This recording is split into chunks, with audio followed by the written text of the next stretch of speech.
ए चिमणे, बघ तुझ्यासाठी मस्त नाश्ता बनवलाय मी, घेऊन घे. दादा झोपू दे मला प्लीज. अरे किती वेळ झालाय? उठ उठ उठ चिमणाबाई उठ. असू दे, मला नाही उठायचं, जातो झोपू दे. अरे उठतेस का? शाळेत जायचं नाही का? उठतेस की टाकू अंगावर पाणी? आई असंच उठवायचे ना तुला. आणि तेव्हा तू तिला म्हणायचास झोपू दे तिला, आराम करू दे, मी शाळेत सोडतो. आणि आता बघ आई सारखं स्वतःच उठवतोयस मला. तू साधी होतीस, गरीब होतीस, ऐकायचीस माझं. तू ऐकत नाहीस, जास्त शहाणी झालीस. दादा गंमत गंमत केली मी, अशी गंमत करत असतो मी अधून मधून. उठ लवकर ये, खाऊन घे चिमणाबाई. खरंच पोहे केलेत की काय तू? हो, तुझ्यासाठी मी काहीही करू शकतो. दादा थँक्यू सो मच. नाही नाही, ब्रश करून घ्या. दादा ते थंड होतील पोहे. मी पुन्हा गरम करीन. ब्रश करून घे, ब्रश करून घे जा. ब्रश करून घे. बघितलंस कसं आई सारखं वागतोस.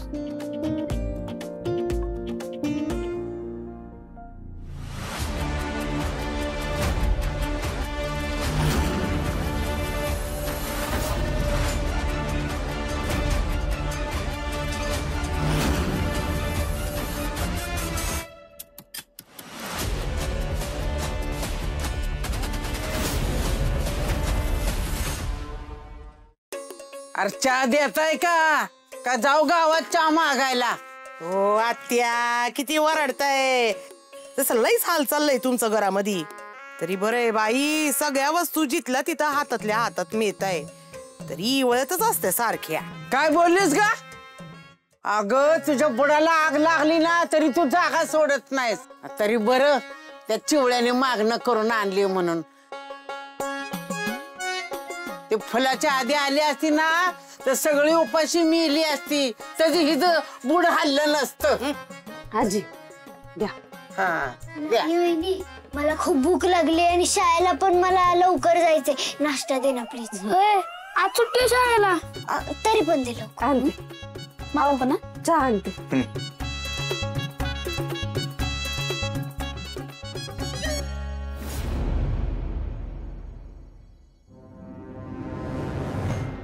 गोपाळ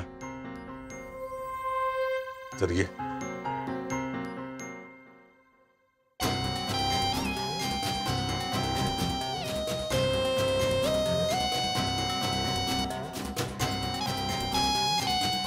कोणाला सांगशील?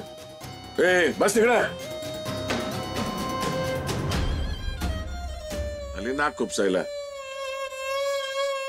मला संशय नाही म्हणून आपण डेड बॉडी तिकडे दुसऱ्याच्या वावरात टाकली.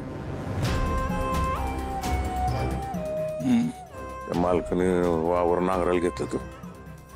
हा विषय काढायची ही जागा आहे का? या दोघांचं काय चाललंय कुसूर पुसूर? कालपासून लई चित्र वागतात. सुध्या बघ ना आता जरा. बाई नाहीतरी ना परस्पर दोघ जण जिमिनीचा व्यवहार करून येतील आणि तुझ्या हातात पडतील डिक. हो हा, मला इच्छाल्याशिवाय बरं करता व्यवहार. दोघांचं मुडदाच बसवीन की मी, आणि मी कशाला इथं. आणि त्या नकली गोपाळाना फामट्याला तर एक दमडी बी इस्टेट घेतली देणार नाही. आपली गायन लोकाचा येल खाय अशी गत आहे त्या मुडद्याची. आत्या आता सकाळी सकाळी सुरू करू नका तुम्ही. आता मी जर काय बोलले ना तर तुम्हाला मिरच्या झोमत्याल.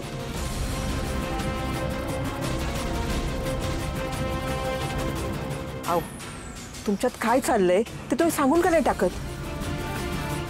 कुठं काय चाललंय तवा? कालच्या कार्यक्रमाला उचल घेतली होती तर ते कोणाकडनं किती घेतली, कशी परत करायची याच्यावर चर्चा चालली होती.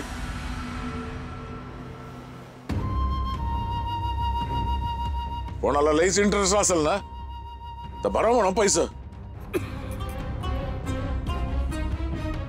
आहेत का? 2 बायकावाले देशमुख.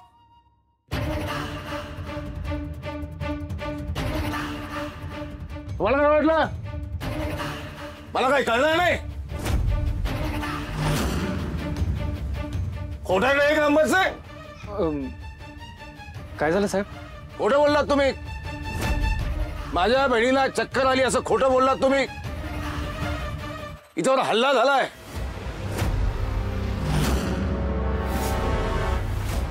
नाही साहेब, चक्कर झाली होती.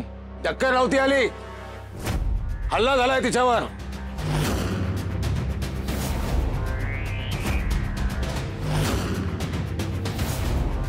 काय? अहो साहेब, तसं कोण कशाला करेल?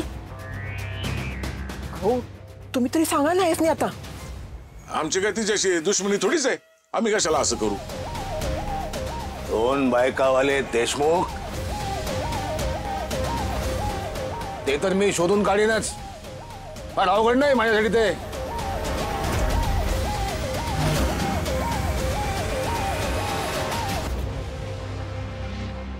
त्यांनी कुणी हल्ला केलाय, त्यांनी स्वतःहून कबूल करावं. अहो साहेब, पण तुमच्या बहिणीवरती हल्लाच झाला कशावरून? रक्त वाहतंय, मी पाहिलंय रक्त वाहतंय. तिच्या डोक्याच्या पाठीमागच्या बाजूला जखम झालीय.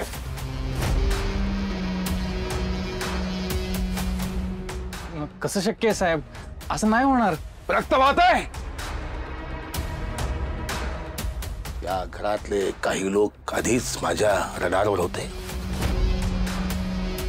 आता लक्षात ठेवा, त्या घरातला प्रत्येक माणूस माझ्या रडारवर आहे.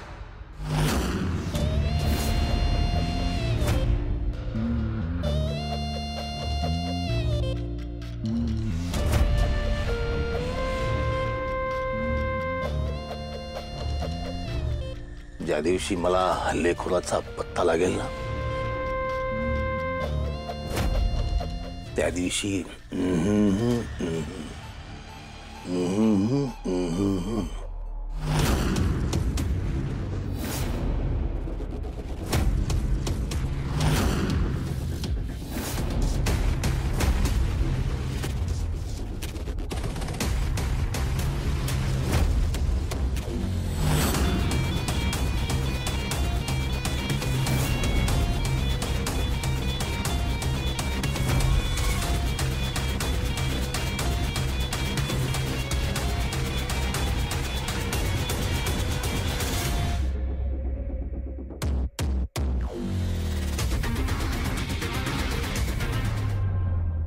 अरे मॅडम, येऊ का?